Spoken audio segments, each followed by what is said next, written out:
Berjumpa lagi dengan Albarak. Kita lanjutkan cerita Budak Bayangan. Jangan lupa share, like, komen, dan subscribe. Budak Bayangan bab 2146, inti dari pesta. Akhirnya, udara segar. Jess tersenyum sambil menatap hutan tempat ia akan mati. Tidak diragukan lagi bahwa hidupnya akan segera berakhir. Mengerikan dan menyedihkan. Bibirnya sedikit bergetar. Tidak, benarkah omong kosong ini lagi?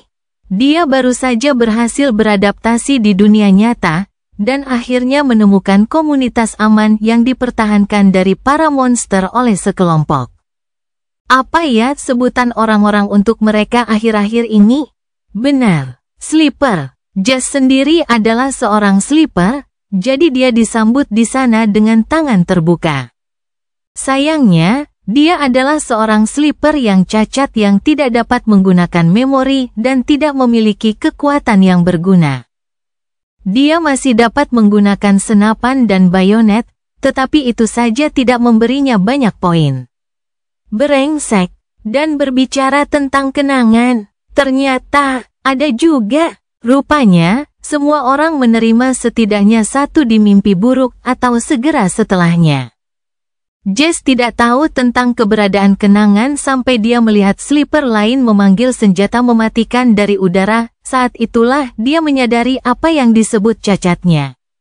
Tidak dapat menggunakan item ajaib tampaknya bukan masalah besar sebelum ia mengetahui bahwa item ajaib itu benar-benar ada. Namun, mengetahui bahwa item itu memang ada, Jess tidak dapat menyangkal kebenarannya. Dia tidak hanya kena tipu, dia kena tipu 2 kali lipat. Sleeper lainnya memiliki aspek yang berguna, dan mereka juga dapat menggunakan memori, yang terakhir bahkan seringkali lebih penting daripada yang pertama. Keduanya memungkinkan mereka untuk membunuh monster, yang tidak dapat dilakukannya. Dan hal itu, pada gilirannya, memungkinkan mereka mengumpulkan kristal berkilauan dari monster, menyerapnya, dan tumbuh lebih kuat. Para sleeper membutuhkan kekuatan untuk membunuh monster, dan mereka tumbuh lebih kuat dengan membunuh monster. Tetapi Jess tidak dapat membunuh monster karena dia lemah, dan menjadi lemah karena dia tidak dapat membunuh monster. Jika itu tidak lucu, dia tidak tahu apa itu. Bagaimanapun juga, dia tidak begitu berguna bagi masyarakat. Orang-orang, bahkan mereka yang tidak mengalami mimpi buruk, dengan cepat mulai memperlakukannya dengan hina. Lagi pula, ia diberi makan dan dilindungi tanpa memberikan banyak balasan. Yang paling bisa ia lakukan adalah menangani berbagai tugas kasar di dalam markas. Tidak ada bedanya dengan pekerja di barak, sungguh. Itu juga lucu. Namun, mereka belum mengusirnya, karena kepribadiannya yang menyenangkan dan selera humornya yang luar biasa, tidak diragukan lagi. Hidupnya sebagian besar aman dan agak nyaman selama beberapa bulan terakhir. Sebelum titik balik matahari musim dingin. Pada hari terkutuk itu, Jess sedang bersantai di ranjangnya sambil dengan hati-hati memegang barang antik yang berharga, sebuah buku kertas asli yang dia temukan di museum saat bersembunyi di sana dari para monster. Buku itu adalah penyelamatnya, dan meskipun kondisinya rapuh, Jess masih membaca buku telepon setiap kali dia punya waktu luang. Judul yang meriah di sampulnya mengisyaratkan bahwa kebijaksanaan dari sebelum masa kegelapan terkandung di dalamnya. Tahan perutmu, 100 lelucon lucu yang akan membuatmu menjadi pusat perhatian. Itulah nama buku kuno itu. Jess baru saja akan menyampaikan lelucon paling manis dari 100 lelucon yang menarik ketika ia tiba-tiba diliputi rasa menguap yang sangat lebar.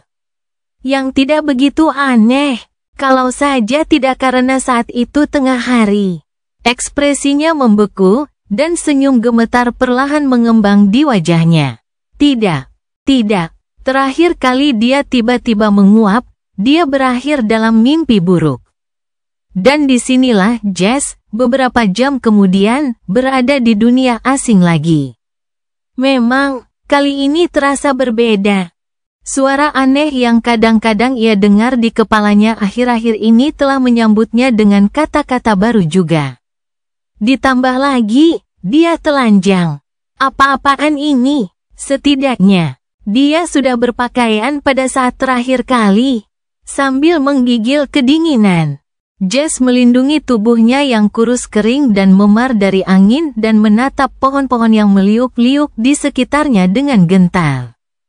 Tidak ada apapun kecuali pohon-pohon itu dimanapun ia memandang, dan sinar matahari nyaris tidak menembus kanopi tebal di atas. Hampir tak ada suara di sini kecuali gemerisik dedaunan dan derit ranting yang menyeramkan.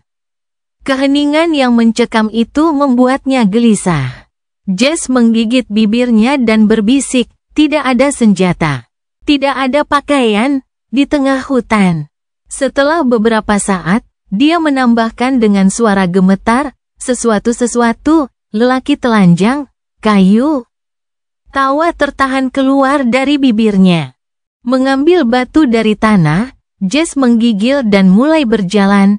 Tidak lama kemudian dia menemukan manusia lain. Seorang pemuda, tidak jauh berbeda darinya, sedang berbaring dengan punggung bersandar pada pohon. Atau begitulah kelihatannya pada awalnya. Namun, saat Jess mendekat, ia ketakutan saat mengetahui bahwa tubuh lelaki itu sebenarnya tertanam di batang pohon yang terjal, seolah-olah sedang dilahap olehnya. Darah merah mengalir ke kulit pohon yang gelap, yang meminumnya dengan rakus. Akar yang tebal melilit pinggang pria itu, dan cabang-cabang tipis tumbuh dari tubuhnya, mekar dengan bunga-bunga berwarna merah tua. Pemuda itu sudah hampir mati. Namun, dia masih hidup dan kesakitan. Jess baru menyadarinya ketika mata mereka bertemu dan pemuda lainnya membuka mulutnya, berusaha berbicara. "Tolong, aku." Jess tersentak mundur. Dia tidak ingin melakukan apapun selain berbalik dan melarikan diri, tetapi ada sesuatu yang menghentikannya. Mungkin karena rasa iba, mungkin karena rasa iri melihat baju besi kulit berlumuran darah yang dikenakan pemuda itu. Apapun yang terjadi, Jess menggertakkan giginya. "Baiklah, sobat. Baiklah, aku akan membantumu. Serahkan saja padaku." Dengan gemetar, dia melangkah maju. Lalu dia menegangkan otot-ototnya dan menghantamkan batu tajam itu ke kepala pemuda itu. Itulah satu-satunya hal yang dapat dilakukannya untuk orang malang itu. Butuh beberapa pukulan sebelum cahaya akhirnya meredup di mata pria malang itu, dan Jess terhuyung mundur karena ngeri. Baju besi kulit yang ingin dicurinya lenyap dalam hujan bunga api. Dan akar pohon itu pun bergerak, merentang ke arahnya. Panik, Jess berbalik dan berlari. Dan saat ia berlari, suara yang hidup dalam kepalanya berbicara sekali lagi. "Kamu telah membunuh pemimpi." Pada saat yang sama, Jess merasakan sesuatu yang aneh. Seolah-olah ada sesuatu yang mengalir ke dalam dirinya, dan menanggapi kehadirannya, tubuhnya berubah secara halus. Tumbuh lebih kuat, lebih gesit, dan lebih sulit dihancurkan. Matanya berbinar saat dia berlari. Jadi, ada cara lain untuk tumbuh lebih kuat juga. Bukan hanya membunuh monster, membunuh manusia juga berhasil dengan baik. Dia tidak benar-benar tahu bagaimana perasaannya mengenai hal itu. Bukankah itu hal yang paling lucu? Budak Bayangan bab 2147, pertemuan yang ditakdirkan. 2 hari kemudian, Jess muncul dari hutan. Ia mengira akan mati, namun ia masih hidup, meski nyaris mati. Tubuhnya penuh memar dan darah kering, dan dia memegang tombak darurat dengan tangan yang gemetar.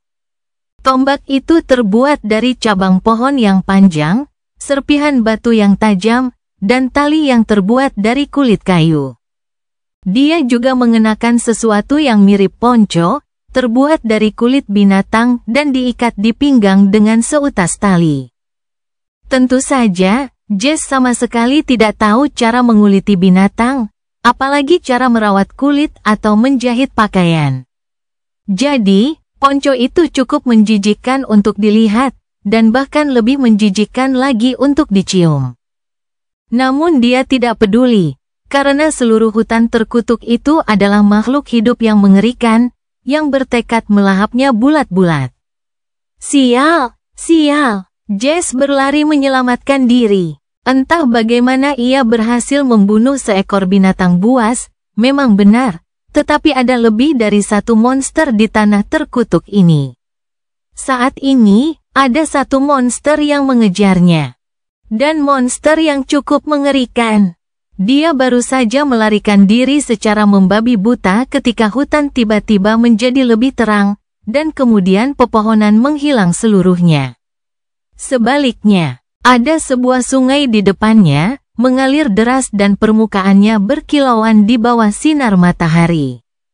Pemandangan itu begitu indah dan asing, di mana orang bisa menemukan sungai bersih yang dikelilingi hutan di dunia nyata. Sehingga Jess membeku sejenak, lalu berteriak dengan marah. Sungai sialan itu, siapa yang peduli jika itu cantik? Satu-satunya hal yang penting adalah hal itu menghalangi jalannya, dan karena itu, tidak ada tempat lagi baginya untuk lari. Tentu saja, Jess tidak tahu cara berenang. Karena tidak ada sungai, danau, dan kolam yang dapat diakses oleh para pekerja rezim, kecuali yang beracun, ia tidak pernah menemukan perairan yang lebih besar dari bak mandi. Bahkan saat itu, bak mandi merupakan kemewahan yang jarang dilihat orang seperti dia. Kebanyakan orang hanya mengenal pancuran umum. Brengsek, sambil mengerang, Jess menggenggam tombaknya yang menyedihkan dan memaksa tubuhnya yang lelah untuk bergerak. Dia berlari di sepanjang tepian sungai, menghirup udara segar ke dalam paru-parunya yang terbakar. Tetapi semuanya sia-sia. Dia sudah bisa mendengar geraman mengerikan yang datang dari belakangnya, dan suara sesuatu yang berat bergerak melalui rerumputan. Tidak, tidak seperti ini. Tidak ada kalimat lucunya, sialan. Hidupnya hanyalah sebuah lelucon, tetapi jika ia akan mati, setidaknya ia berharap hidupnya akan baik-baik saja. Jess mempertimbangkan untuk berbalik dan mencoba melawan, tetapi pada saat itu, dia tersandung dan jatuh ke tanah, berguling beberapa kali sebelum berhenti, tergeletak di tanah.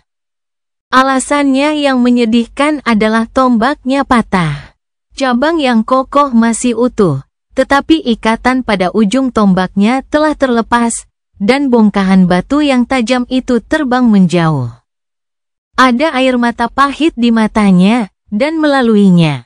Dia melihat seekor binatang buas yang mengerikan dan kabur menerjang ke arahnya dengan kegilaan lapar yang membakar di matanya. Kematian akan datang.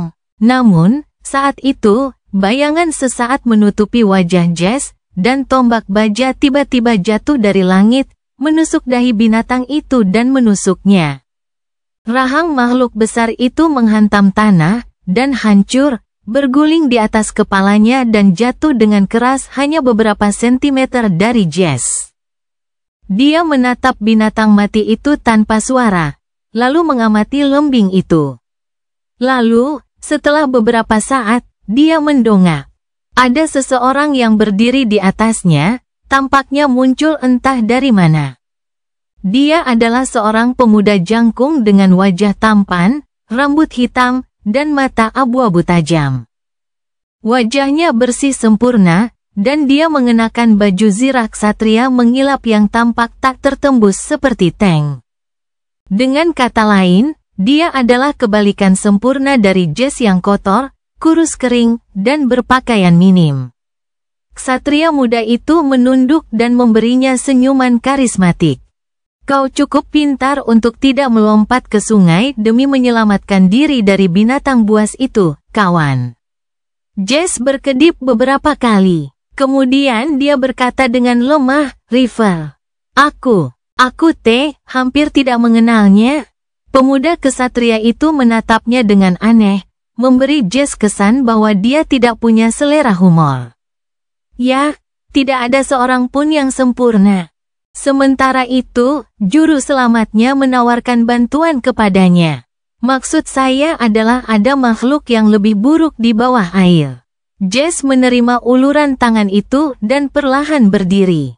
Saat itulah dia tersadar. Orang asing yang gagah berani itu berbicara dalam bahasa dunia nyata. Tidak dalam bahasa aneh dan kuno yang diucapkan orang-orang di mimpi buruk, namun Jess masih dapat memahaminya. Kalau dipikir-pikir, orang malang yang Jess bantu agar tidak dicerna hidup-hidup oleh pohon juga bisa berbicara dalam bahasa asli. Jess menatap pemuda itu dengan mata terbelalak. Tunggu, apakah kamu nyata? Ksatria muda itu mengangguk. Benar-benar nyata, ya? Tampaknya situasi ini berbeda dari mimpi buruk. Sebenarnya, ada sekelompok sleeper di sini, di hutan mengerikan ini. Kami semua dikirim ke sini bersama-sama. Dia terdiam sejenak, lalu tersenyum. Semua orang memiliki keberanian dan kepahlawanan yang hebat, tidak diragukan lagi. Jess menatapnya dengan mata terbelalak. Keberanian? Siapa yang peduli dengan keberanian? Apakah kamu punya makanan dan air? Itulah yang ingin aku ketahui. Ksatria muda itu tertawa. Ya, kami melakukannya. Kemudian, dia menginjak kepala monster yang mati itu untuk mencabut lembingnya. Kita harus memanen pecahan jiwa dan meninggalkan tempat ini secepat mungkin, meskipun kalau tidak, keberanian kita sendiri akan diuji saat lebih banyak monster datang saat mencium bau darah. Aku hanya punya sedikit darah, jadi sebaiknya kita tidak berlama-lama. Jess tetap diam, mencoba memikirkan lelucon yang cocok. Entah kenapa dia benar-benar ingin mengejek ksatria muda yang sangat serius itu. Siapa yang tahu bahwa pertemuan kebetulan mereka akan menentukan arah seluruh hidupnya? Karena sang ksatria muda, meskipun mengaku tidak terlalu gagah berani, ditakdirkan untuk menjadi penjaga keberanian. Sementara Jess, ditakdirkan menjadi pedangnya yang paling tajam. Budak Bayangan bab 2148, Sang Ksatria dan si Bodoh. Kau benar-benar gila, psikopat, orang gila yang mengoceh, orang gila. Jess menggumamkan kutukan saat dia berdiri di tepi danau yang indah, sementara kesatria muda itu hanya mendengarkan dengan acuh tak acuh. Di belakang mereka, beberapa lusin sleeper yang berlumuran darah dan ketakutan sibuk merobohkan pohon-pohon. Ksatria muda itu masih bersih dan tampan, meskipun baju besinya yang mengilap sudah banyak penyok. Dia telah bertarung dan membunuh lebih banyak monster daripada siapapun, tetapi masih bisa terlihat gagah berani dan tenang meskipun begitu. Beberapa hari terakhir tidak baik bagi mereka. Awalnya, memang ada sekelompok besar sleeper yang bersatu setelah menemukan diri mereka di hutan yang mengerikan, hampir 100 dari mereka, dengan penyintas baru bergabung setiap hari. Kekuatan yang cukup besar bahkan di akhir zaman, atau begitulah yang mereka kira. The Sleeper telah mendirikan kemah di tepi sungai, cukup jauh dari pepohonan untuk bereaksi saat monster hutan menyerang, tetapi juga cukup jauh dari air untuk mempertahankan diri dari kekejian air. Mereka bekerja sama untuk bertahan hidup, tidak yakin di mana mereka berada dan apa yang akan terjadi di masa depan. Namun, Jess telah menjadi orang buangan sekali lagi. Dan itu terlepas dari sikap positifnya dan selera humornya yang memikat. Kekuatan adalah satu-satunya kebajikan di dunia yang telah menjadi gila, dan dia tidak memilikinya. Lebih buruk dari itu, dia bau sekali. Semua orang tampaknya punya semacam memori, entah itu baju zirah atau pakaian ajaib, untuk menutupi diri mereka, tapi dia hanya punya ponco buatannya sendiri. Jadi, orang-orang cenderung menghindarinya. Karena baunya, bukan karena leluconnya, tentu saja. Semua orang kecuali si ksatria yang menyebalkan itu. Jess bahkan bertanya kepadanya tentang hal itu. Dengar, lesung pipit, kenapa kau terus menggangguku? Aspekku tidak berguna, kau tahu. Aku juga tidak punya memori. Namun sang ksatria hanya tertawa kecil. Tepat. Dia melirik ke arah para sleeper lainnya. Semua orang di sini telah berjuang keras untuk bertahan hidup. Selama mimpi buruk, setelah mimpi buruk, dan di sini juga. Sambil memiliki aspek yang kuat dan memori yang mematikan. Tetapi bukankah orang yang tidak memiliki keduanya akan berjuang paling keras? Sang ksatria menggelengkan kepalanya. Jangan anggap aku orang bodoh. Aku tidak berbicara kepadamu karena aku baik hati dan ramah. Aku berbicara kepadamu karena aku pikir kamu kuat, dan aku butuh kawan yang kuat untuk bertahan hidup. Jess menggelengkan kepalanya karena takjub. Wow, siapa sangka, ternyata ada otak di kepala tampan itu. Ksatria muda itu mengangkat alisnya. Terima kasih, tapi, pernahkah itu diragukan? Jess mengangkat bahu. Ah, jangan tersinggung, hanya saja kamu selalu begitu tenang dan bersemangat sehingga kupikir ada satu atau dua, atau selusin yang tidak beres di kepalamu. Sang ksatria menatapnya dengan aneh, lalu menggelengkan kepalanya karena geli. Tidak, tapi, dari semua orang. Bercanda tidak begitu menangkap artinya.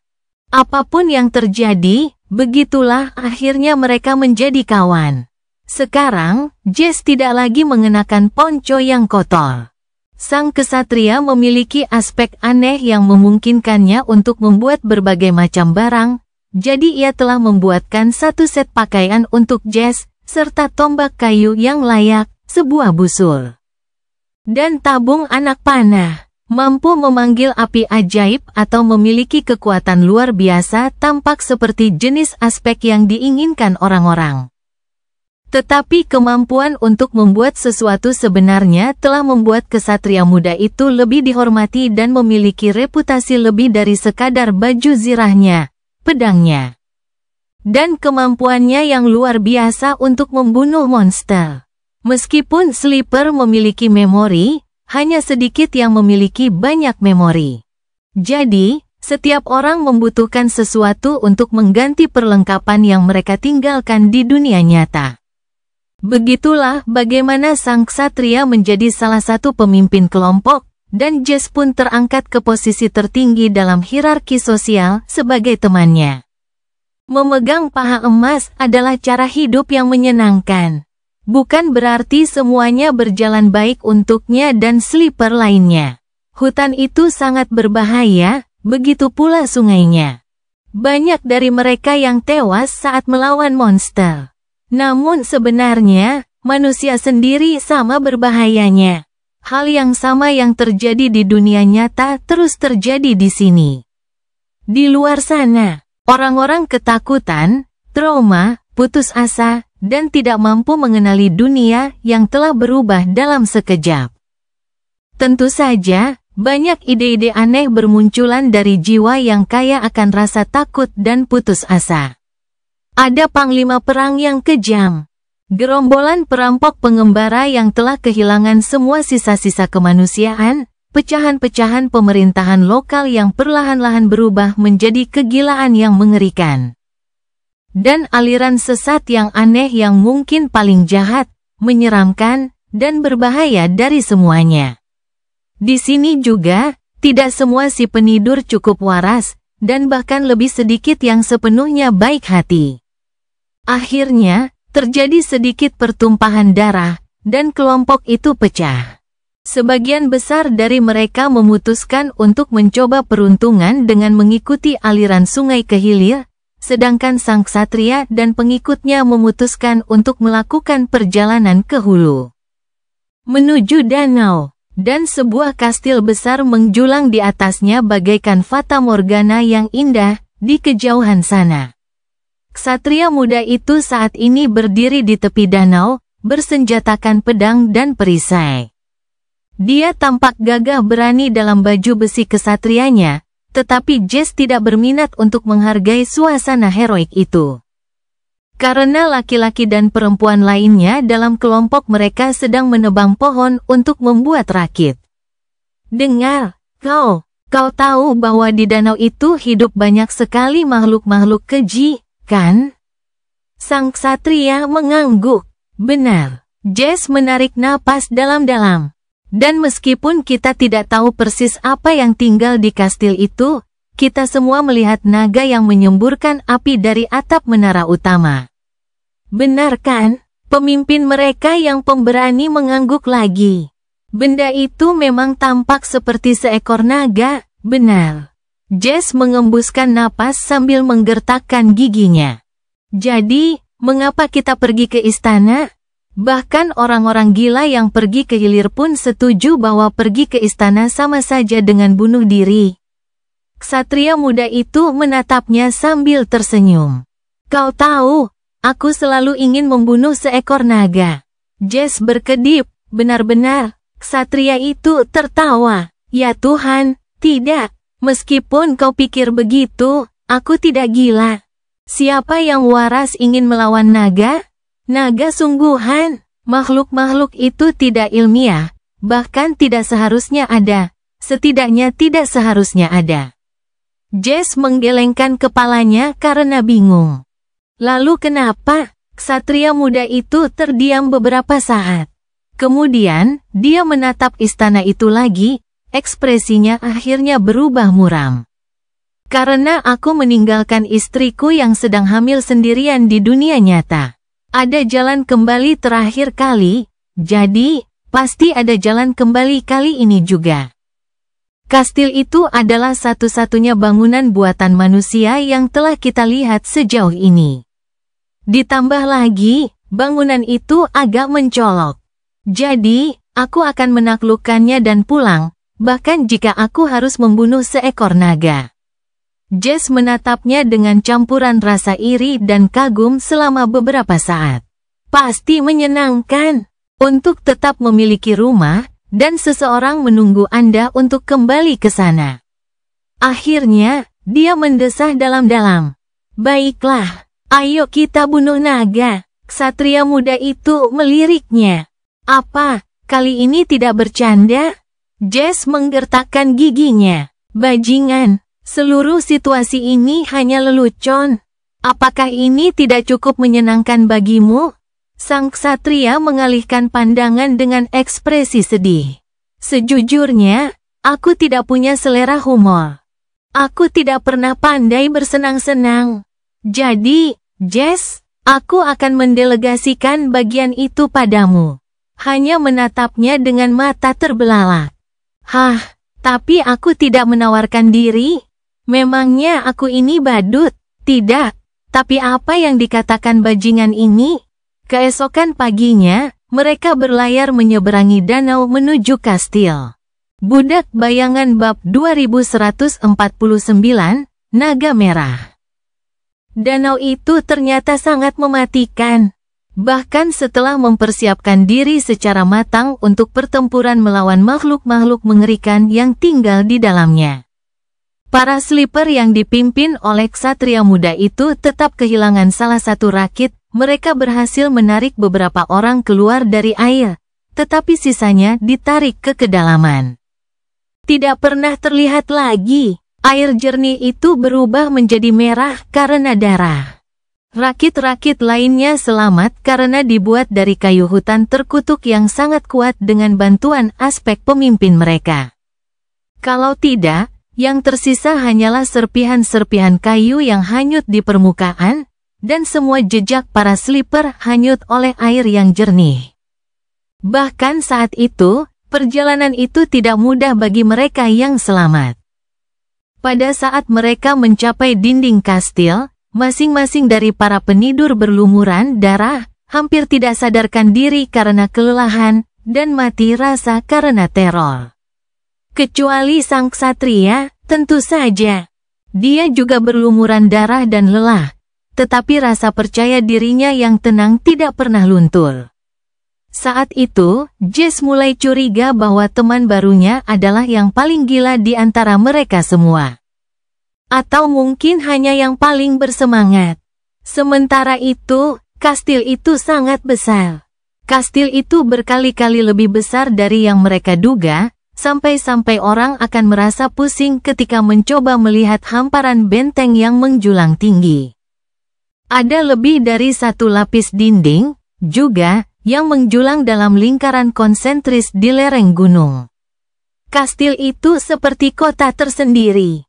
Para penidur saat ini berada di titik terendah kota batu itu, sementara menara utama berada di titik tertinggi, dibangun di puncaknya.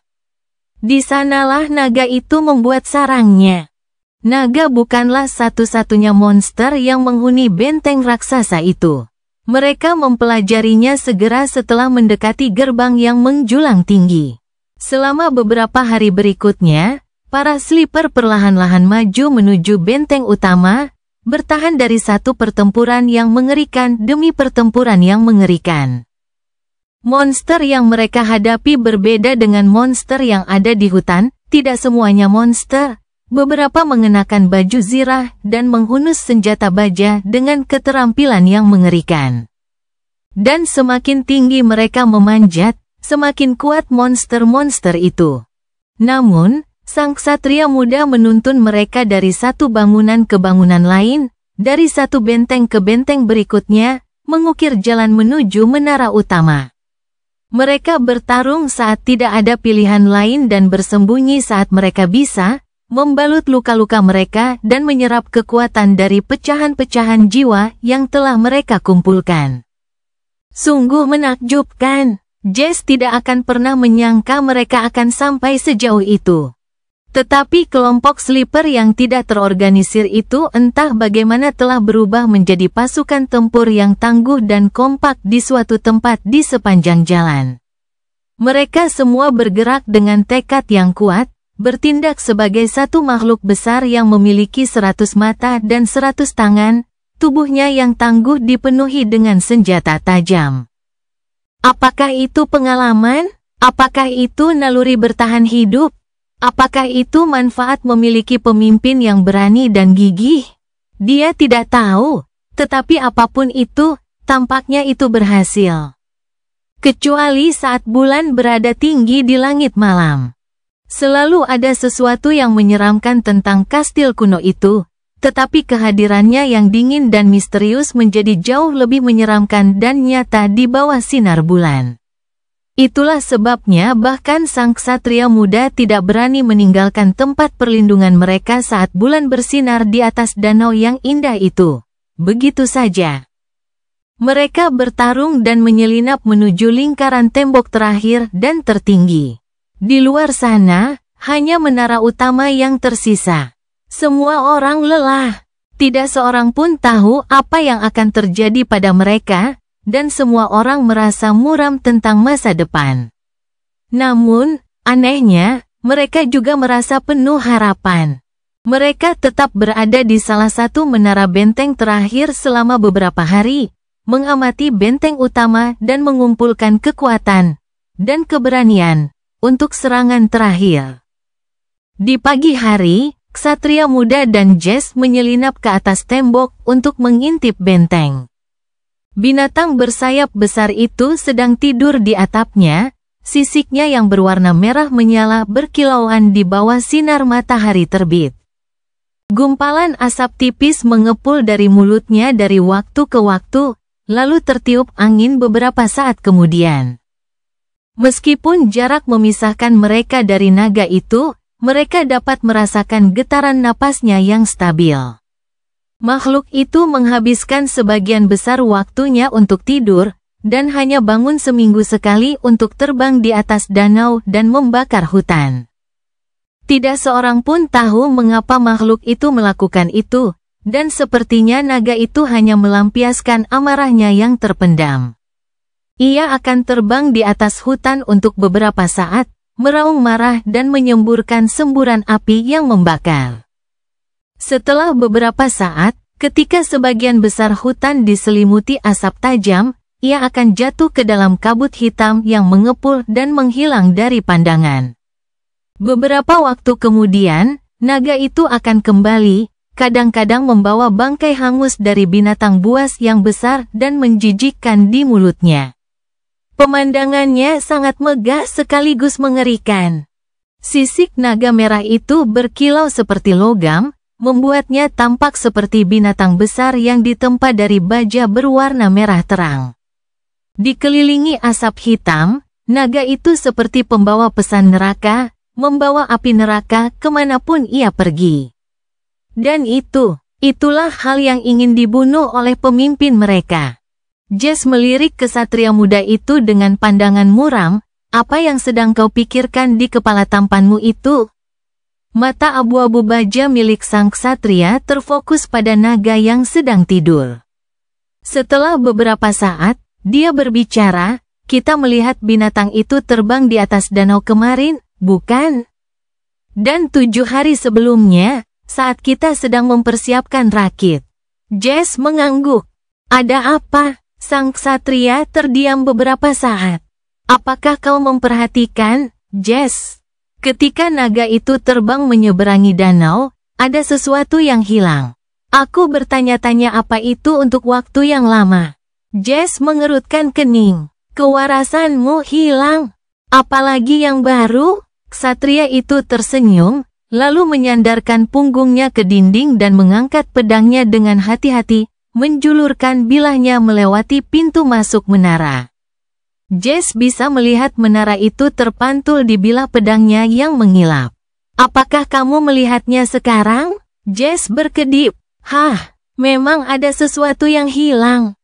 Budak Bayangan bab 2150, tempat yang bisa disebut rumah. Dia ragu-ragu sejenak. Pedang itu tidak sepenuhnya seperti cermin, dan bilahnya juga tidak benar-benar datar. Jadi, pantulannya agak terdistorsi, tetapi dia bisa mengenali bentuk benda.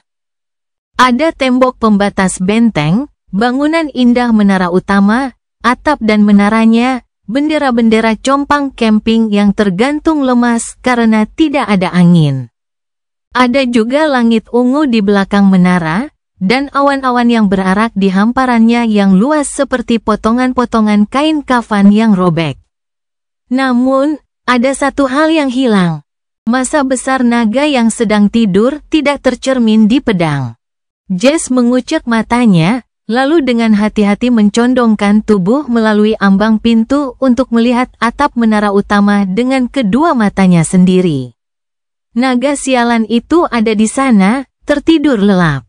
Sulit untuk tidak memperhatikan siluet merah terangnya yang berkontur di atas batu putih.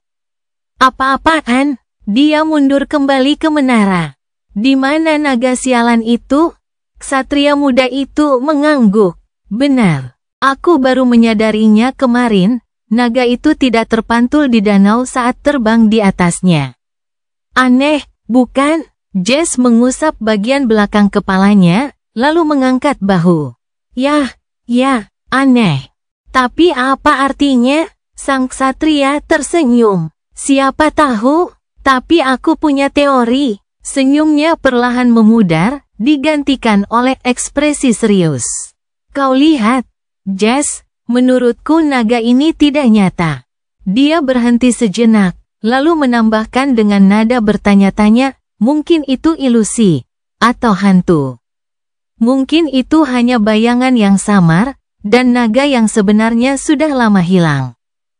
Cassie cukup penasaran untuk melihat bagaimana Warden of Valor dan kelompok pengikut pertamanya menaklukkan Bastion, dan apa yang mereka temukan di dalamnya. Lagi pula, itu bukan hanya benteng yang ditinggalkan oleh salah satu daemon. Di suatu tempat di sepanjang jalan, ksatria muda itu juga menemukan memori garis keturunan dan mewarisi garis keturunan Dewa Perang. Mungkin dia menerima memori itu karena membunuh pantulan naga merah tua, atau menemukannya di ruang singgasana Bastion. Namun, betapapun penasarannya dia tidak boleh membiarkan dirinya teralihkan, dia telah menghabiskan terlalu banyak waktu untuk menjelajahi awal era mantra mimpi buruk. Jess melawan aspeknya dengan keras, dan esensinya terkuras dengan kecepatan yang mengerikan. Nyatanya, meskipun lelaki tua itu seharusnya terpesona sepenuhnya oleh tatapannya, dia tiba-tiba merasakan salah satu jarinya berkedut, hampir seperti makhluk keji itu tengah berjuang untuk mendapatkan kembali kendali atas tangannya. Jadi, Casey harus melupakan ingatan yang jelas itu dan meraih ingatan berikutnya, dengan harapan ingatan itu akan membawanya lebih dekat pada rahasia para penguasa. Dia melihat, Jess kini telah menjadi seorang yang terbangun. Sosoknya yang kurus kering telah berubah menjadi ramping dan kuat, dan tatapannya lebih percaya diri. Meski begitu, dia baru menjadi seorang yang terbangun selama beberapa minggu. Dia berdiri di tembok, bersenjatakan tombak baja sungguhan, sesuatu yang diambilnya dari salah satu kekejian yang mereka bunuh dalam perjalanan ke menara utama. Kesulitan belum berakhir setelah naga yang sekarat itu jatuh ke dalam danau. Mereka telah menemukan gerbang dan mampu bangun, benar, tumbuh jauh lebih kuat dalam prosesnya. Tetapi kastil itu masih dipenuhi monster, begitu pula danau itu. Pemimpin mereka yang terkutuk itu juga tidak puas hanya dengan bersembunyi di benteng, dan bersikeras mengatur tim penyelamat untuk mencari lebih banyak sleeper di hutan. Begitulah sifat orang itu, dan orang-orang cenderung mengikuti teladannya. Jadi, Jess terpaksa bertarung untuk bertahan hidup saat ia terjaga, dan kemudian bertarung lebih keras lagi saat ia tidur. Hidupnya menyedihkan. Setidaknya kemampuan terbangunnya tidak setidak berguna seperti kemampuan tertidurnya, selama dia memiliki rekan untuk memanfaatkannya. Menjadi umpan profesional. Sungguh takdir, Jess mencibir. Tepat saat dia melakukannya, terdengar suara langkah kaki, dan sosok yang dikenalnya muncul di dinding di sampingnya. Baju zirahnya yang mengilap sama, tetapi sekarang, pemuda kesatria itu mengenakan jubah merah tua, memori yang diterimanya setelah membunuh ilusi naga. Dia tersenyum. Jess mendesah dan menggelengkan kepalanya. Hai, kami harus memanggilmu apa lagi? Kepala sipir, ksatria muda itu terkekeh. Jangan cemburu, Jess. Aku yakin kamu juga akan mendapatkan nama sejati yang keren suatu hari nanti. Oh, jangan meragukannya. Warden of Valor adalah nama yang terlalu norak. Jess pasti akan menerima nama yang 10 kali lebih mengesankan. Dia ragu-ragu sejenak, lalu bertanya, jadi, bagaimana kabar istrimu? Semuanya baik-baik saja, kuharap. Sipir mengangguk senang. Bayinya laki-laki yang sehat. Kami menamainya Madok. Oh. Dia memandang Jess dengan penuh minat. Tapi bukankah aku juga perlu mengucapkan selamat padamu? Jujur saja, ini tidak bisa dipercaya. Seorang pria sepertimu, dengan seorang gadis seperti itu, semua orang tercengang. Jess tiba-tiba terbatuk. Yah, itu, bukan berarti aku menyandera dia, oke? Dia hanya terkesan saat aku menariknya keluar dari kobaran api, saat kita melawan kadal sialan itu. Dan, yah, kau tahu apa kata mereka? Cara terbaik untuk mendapatkan seorang gadis adalah membuatnya tertawa. Sipir mengangguk sambil berpikir. Tepat sekali. Jadi, bagaimana kamu mendapatkannya? Jess mengerutkan kening. Pergilah ke neraka, bajingan. Ksatria muda itu tersenyum. Kapan kamu berencana untuk meresmikannya? Anakku akan membutuhkan teman bermain, tahu kan? Jess terbatuk lagi. Dengar, bukan berarti aku tidak mau. Tapi kita berada di kota yang berbeda di dunia nyata. Kamu dan aku berakhir di NKSC, tapi dia dari utara. Beruntungnya mereka berdua berada di kuadran yang sama. Setelah menjelaskan masalah logistik yang dihadapi pasangan yang terbangun, Jess mendesah. Saya sedang berpikir untuk segera menemuinya. Meski begitu, ekspresi Warden tampak muram. Jess mengerutkan kening. Apa? Teman sekaligus dermawannya menggelengkan kepalanya. Tidak, hanya saja, aku mendengar hal-hal buruk tentang kota itu. Jess mengangkat sebelah alisnya. Oh, kepala penjara ragu-ragu sejenak, lalu bersandar di tembok pembatas benteng. Ekspresinya berubah sedikit, kehilangan kesan percaya diri yang biasa. Sebaliknya, yang dilihat Jess adalah kelelahan dan ketakutan. Orang-orang bisa seburuk monster, loh. Jess tertawa. Apakah dia mengetahuinya? Hanya sedikit orang di dunia ini yang lebih memahaminya daripada dia. Disitulah letak kesalahanmu, Warden. Manusia tidak seburuk monster. Manusia adalah monster. Setidaknya beberapa dari mereka. Dia terdiam beberapa saat, lalu menambahkan dengan nada dingin. Tapi bukankah kita sudah cukup pandai membunuh monster? Cerita bersambung. Jangan lupa share, like, komen, dan subscribe. Agar tidak ketinggalan cerita selanjutnya.